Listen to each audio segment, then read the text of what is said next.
Beautiful. All righty. So first up, we're going to start out with this Thermomix here.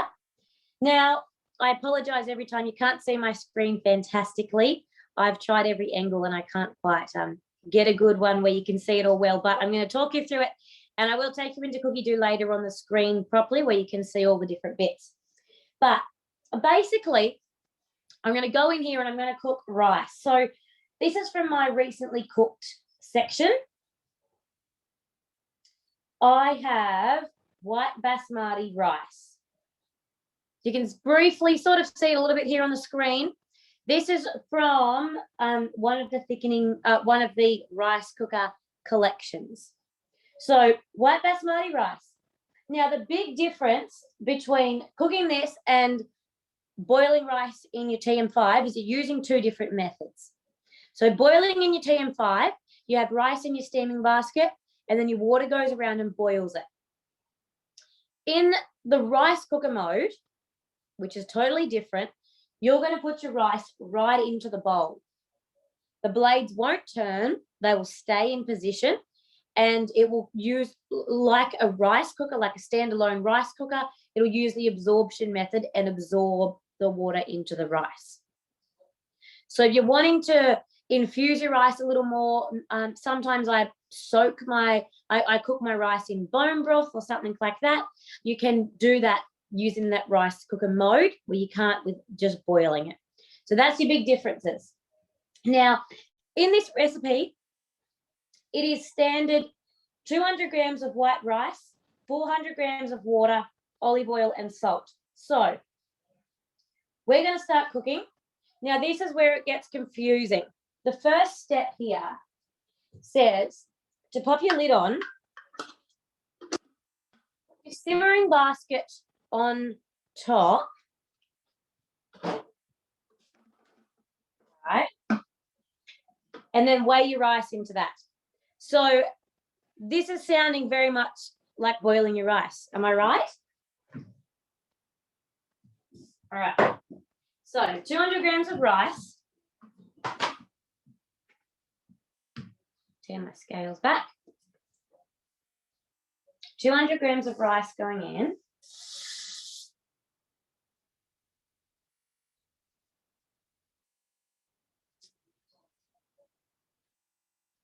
Go. Next, now we're going to rinse this rice. So this is just your standard rice cooking. You always rinse it before you cook it, okay? So far, this is looking exactly like your normal boiled rice. So let me give this a rinse. All right. Now, the next step is to add in 400 grams of water. So I'm going to tip that straight into the bowl.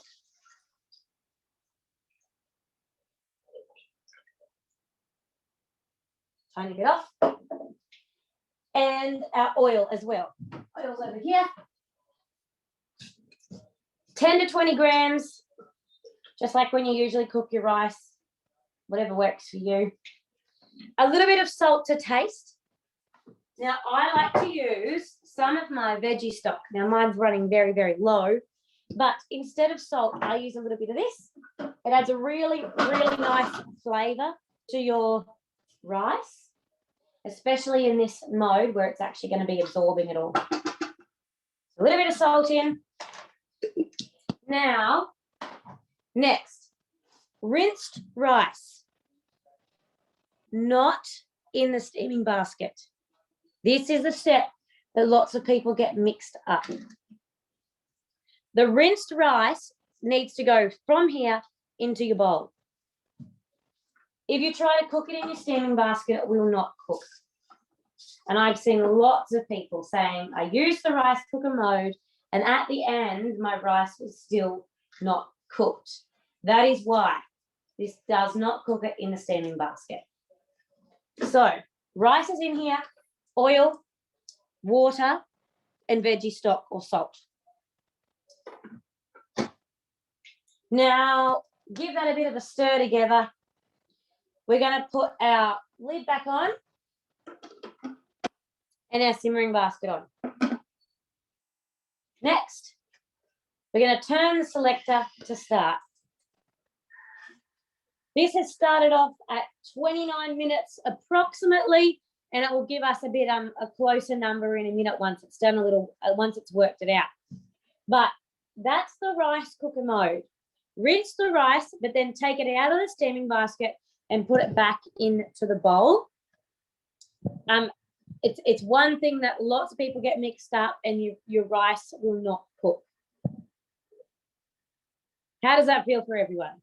Straightforward? Yeah? Okay. Now, I'm going to get my thickening mode on because it takes a little while to cook as well.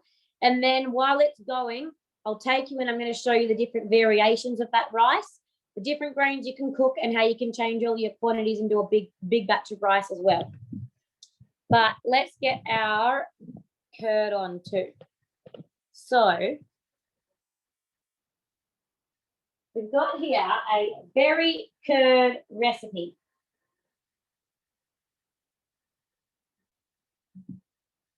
I'm going to grab myself a bowl. Grab myself another bowl. There we go. And we're going to start cooking. So with a thickening mode, you throw everything in and then you just start it. And it does the assessment. It works out how long, how quick, and cooks it itself. So it's very, very clever. So first thing is we have sugar, 170 grams of sugar. And of course, that's relevant to how sweet you want your berry curd. I'm going to put in about 150. Now, you don't have to stick to the recipe when you make either of these. This recipe is just an example. 120 grams of lime juice. I'm going to use lemon juice because that's what we have. Need a little bit more.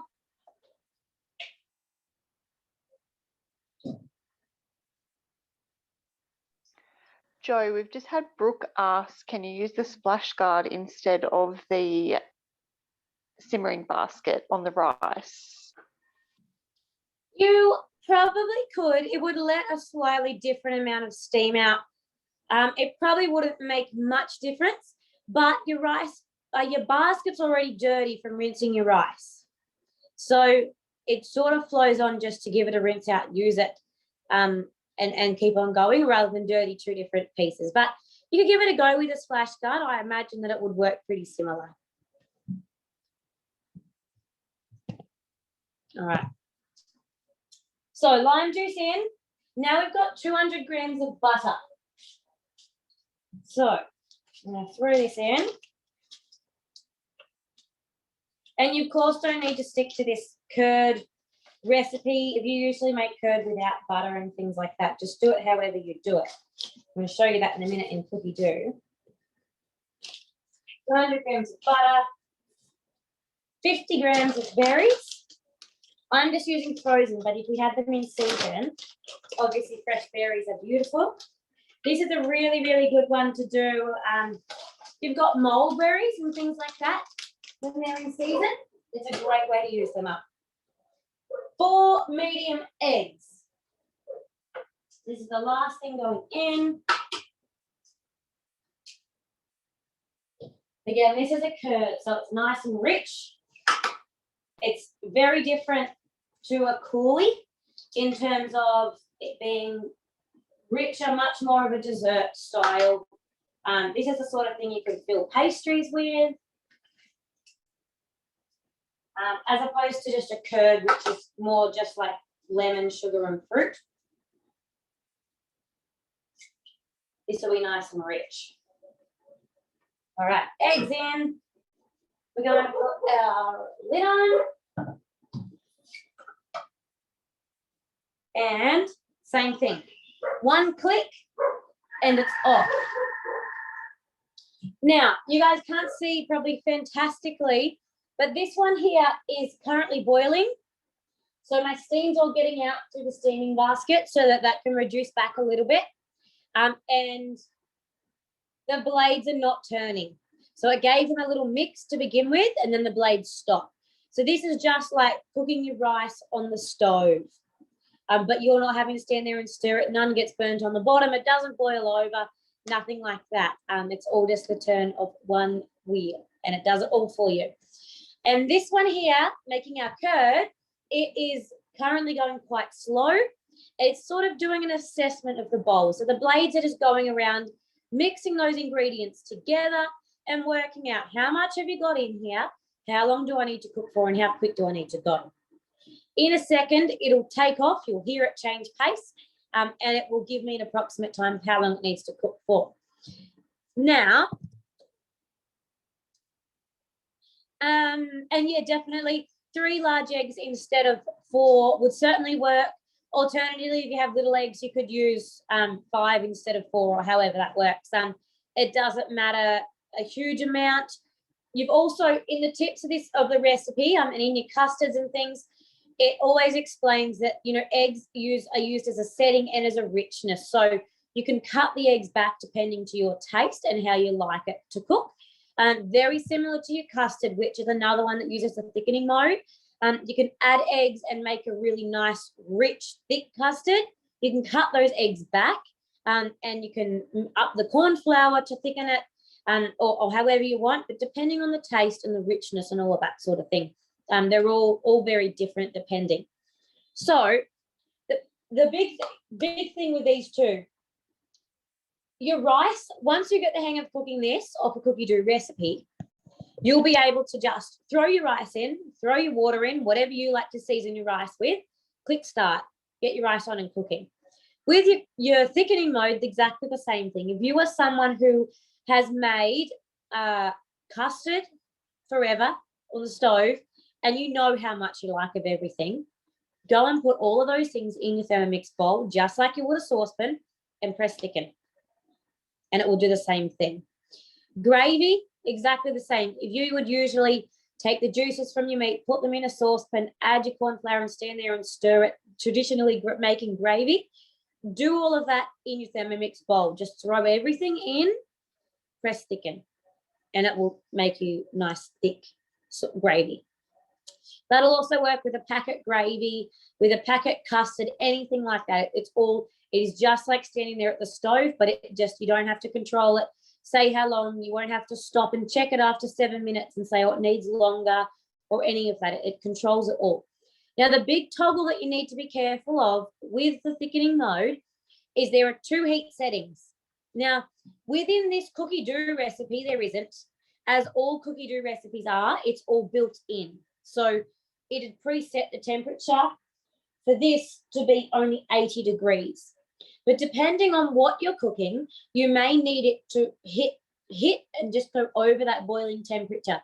So for anything that is more corn flour, juice-based gravies, coulis, things like that, they need to hit that boiling temperature in order to set. But then things that are egg-based, like this one, like your bechamel sauce and your hollandaise and those sort of things, if they hit boiling temperature, they get a burnt flavour and they start to burn on the bottom. You can just hear that took off then. It's worked out how long it needs to cook for. It's given me 6 minutes. So that's your big difference, is that toggle in heat.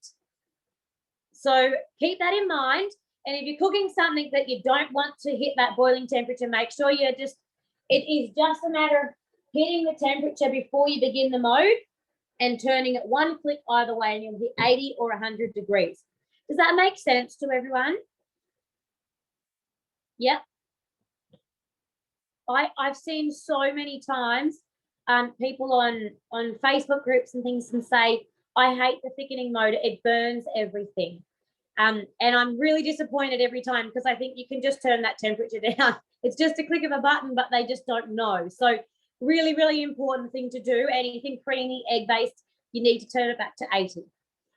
All right, now I'm going to take you into cookie dough. I've got 6 minutes and 14 minutes here. So let's jump in. So let's go cookie do. All right. Now, I can't see the chat box in here. So girls, if there's any questions, please yell them out to me. But if you are looking to use the thickening mode, if you're looking to use rice cooker, what you can do is just tap on your search bar and type in rice cooker. And you'll see that these recipes use the rice cooker mode.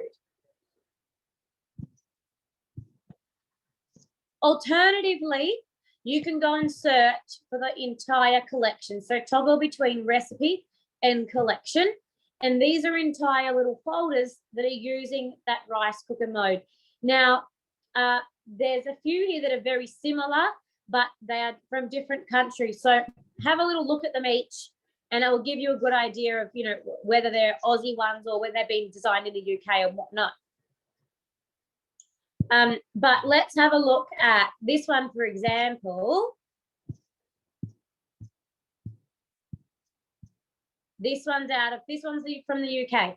So if we look back up the top, this is the recipe that I'm using tonight. Basmati rice. Anywhere from 150 to 400 grams of basmati rice and anywhere from 300 to 600 grams of water. So if you cook rice all the time on the stove or in a rice cooker and you know how much rice, how much water, you don't need to stick to a recipe. You just add in what you would add to the stove or to the rice cooker and press rice cooker mode. But if you're not sure, have a look down right at the bottom of the recipe at the tips and tricks. This gives you all of the info here. But here, 2 portions, 4 portions, 6 portions. So if you want 6 portions of rice, 400 grams of rice and 600 grams of water gives you so much rice in that bowl. It's like a 3/4 full of just nice cooked fluffy rice. And it's exactly the same steps. Rice, water, oil, whatever you season it with, press rice cooker mode, and it will work out how long it needs to cook for in order to absorb that water and cook your rice. Does that take some of the questions out of it around the rice cooker mode? If you have any other questions about cooking rice, please throw them in now. And while we're here, in this collection on rice cooker mode, these are the other types of rice you can cook. So you've got millet, bulgur wheat, jasmine rice, or white long grain rice, and these are all the same. So anywhere from 200 to 500 grams, and down in the tips, it has the exact quantities. So this is where you can really bulk up. 8 portions of bulgur wheat will feed an absolute crowd. A lot more than you could ever do in your simmering basket. So it's a huge advantage to be able to do this. And if we jump out, we've got this one here.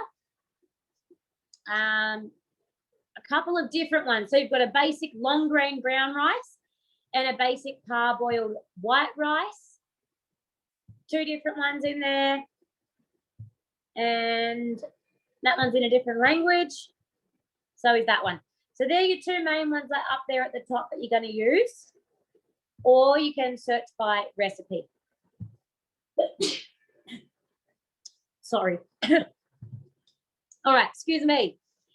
So does that make sense around finding recipes, knowing what your quantities are and how to use that rice cooker mode? I'm guessing that that no questions is a good thing.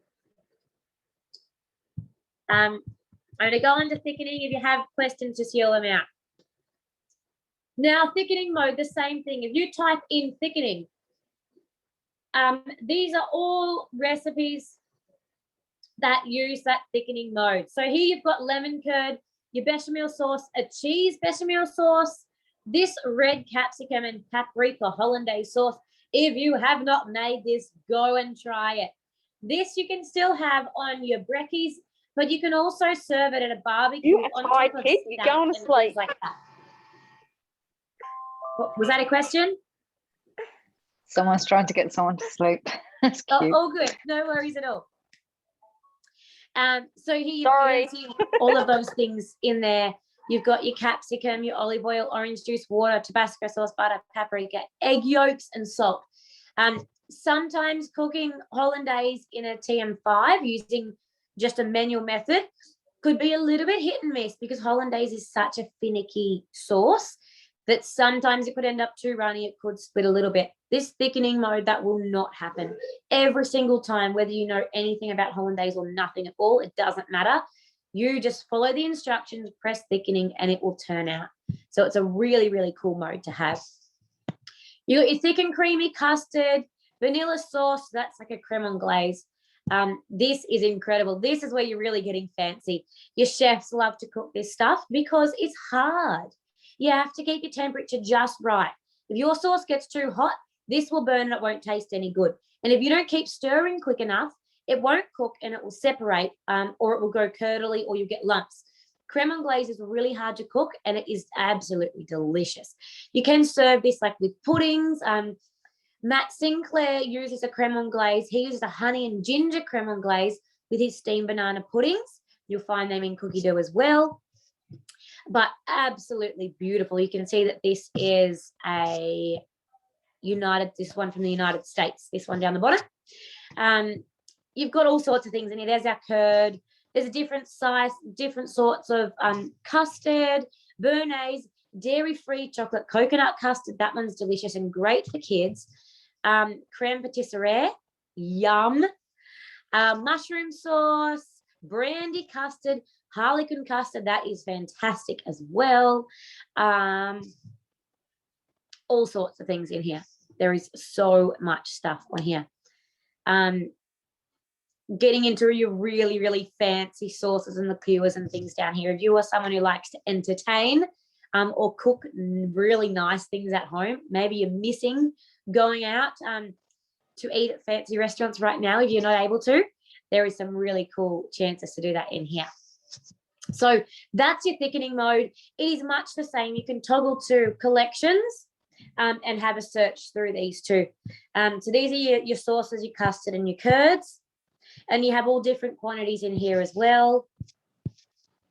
And then your other one over here, quite similar, but some different ones in there too. Does that make sense? Any questions while I'm in here?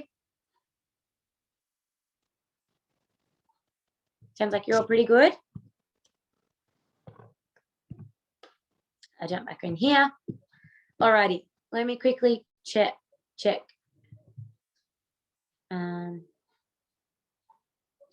So Andrew, you can never get hollandaise sauce to work.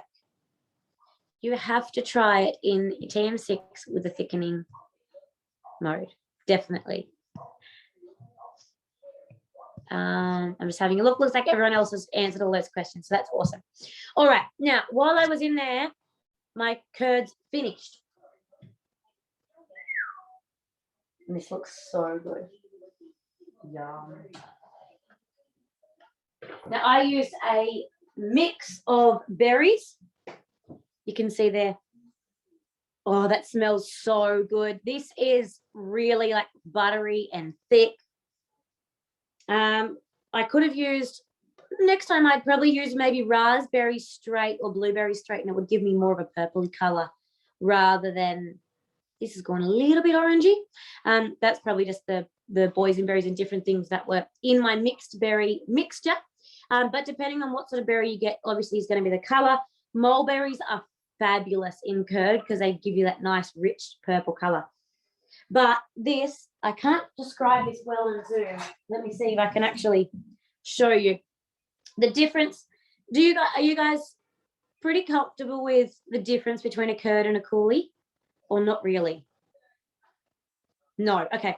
So coulis, I'm using all the chefy terms here. This is like I'm back in a restaurant.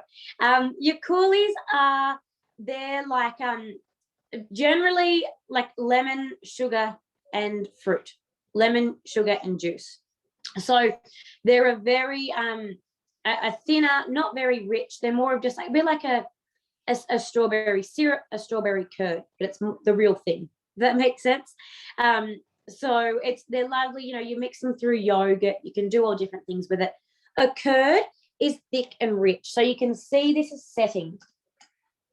See how thick this is? Very quite different to a curd that would be sort of runny and obviously non-dairy. This is really creamy. So you could fill pastries and fill donuts with these. Oh, that would be amazing. Or any of your type of pastries and things like that. This will just be perfect. But it smells rich and just like you've stepped out of a restaurant. This is the sort of stuff that you'll see the chefs cooking out the back. So this is pretty cool to be able to make. Jump in and make a batch of it if you can. Lemon curd's another really good one. With all the lemons that are around at the moment, make up a lemon curd. You can make lemon scrolls with it. You can spread it on scones. You can do anything with lemon curd, with berry curd. But it's just something that you wouldn't usually make at home because it is very fiddly, fussy, and time-consuming, and often just won't turn out right. So being able to throw that all in and cook it like this is pretty amazing. So that's my berry curd. What do you think? Who's going to try berry curd?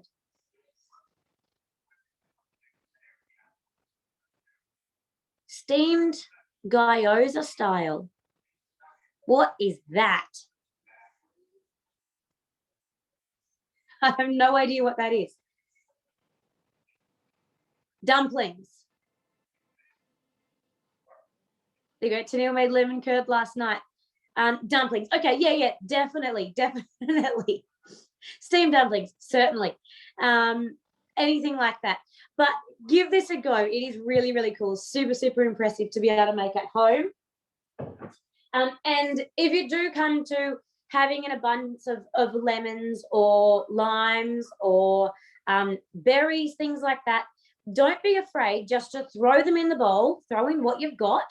If you want rough quantities, you can look at a similar recipe, one of the curd or coulis recipes, but throw in what you've got and a little bit of lemon or lime juice, a little bit of sugar just to your taste buds, and press that thicken mode. And you will get a beautiful, nice, runny, syrupy coulis that you can then stir through yogurt, put on chia puddings, breakfasts, you can do anything with them.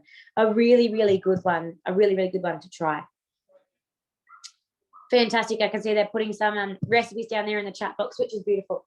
Got a minute 35 left on my rice. So, question time. Who's got questions? You all jumped on here to learn. What can I help you with? What questions have you got so far? Anything you're confused about? Anything you want to try? Little look. Are all these collections already in Cookie Do? Yes. Yeah, so Cookie Do is preloaded on the TM6 scale. So as soon as you get yours, and once you've done all of your setup, Beck will be able to go through this with you. Once it's all set up, you have Cookie Do straight there. So just as though I've searched on here, then all these recipes will pop up and I can find them.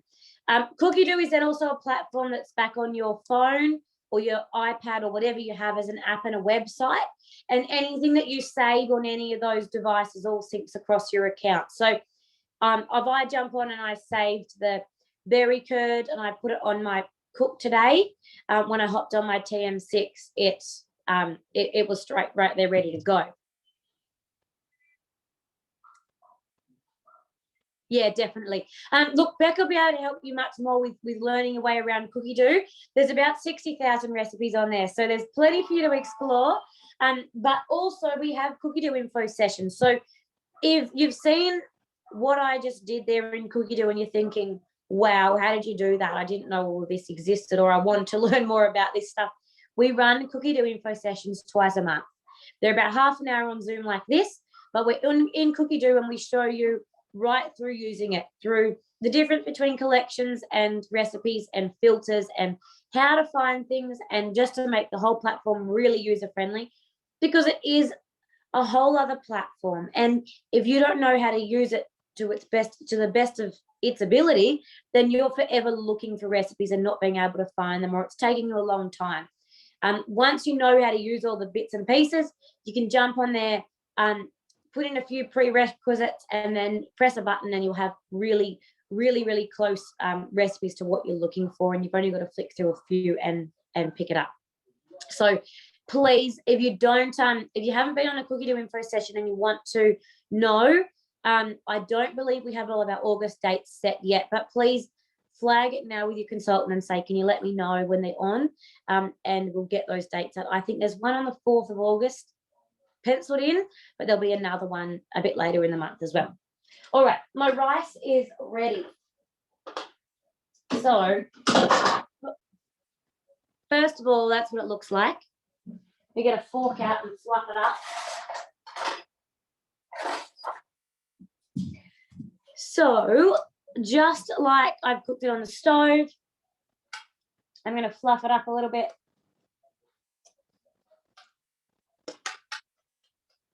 And you can see that there on Zoom, but that is perfect. It's not sticky, it's not gluggy. It is beautifully cooked, fluffy rice. And that's just following the exact quantities, roughly the exact quantities, and adding that veggie stock in instead of the salt really was my only difference, but that won't alter how it turns out at the end anyway. But that is your rice. What do you think? Is there a sushi rice recipe using the rice cooker mode? I'm not sure. I know that there's a sushi rice recipe, but I think it might be a boiled one. You'd have to have a look. I'm not sure if it's just, someone else might be able to have a quick search on their Cookie Do if they just search sushi rice, whether a recipe comes up, or you may need to use the correct name. I'm not sure. But no, I'm not sure if there is one for the thickening mode yet, for the rice cooker mode. We'll give it a go though and see. But yeah, maybe a little bit of looking around. I don't make sushi, obviously, so I'm not really sure. But someone else might know in here too. But that is our rice. It's a beautiful rice, so easy. And it's already there in the bowl. This gives us such a better flavour to boiled rice because it absorbs all of those flavours. And like I said, I cooked mine in bone broth on the weekend, so that was a bit nicer as well, and get all that extra goodness in there. So you can really get creative with it using that absorption method and do a nice big batch. So if you have a big family, or you're wanting to meal prep and things, this can be fantastic. Sushi rice is on Cookie Do. Fantastic. Thank you, Judy.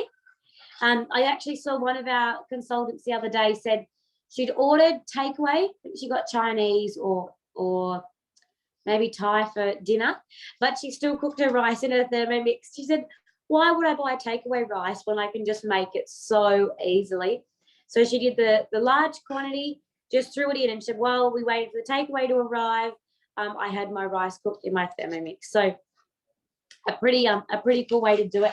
And that's a pretty good example of just how good that it tastes and how easy it is to do.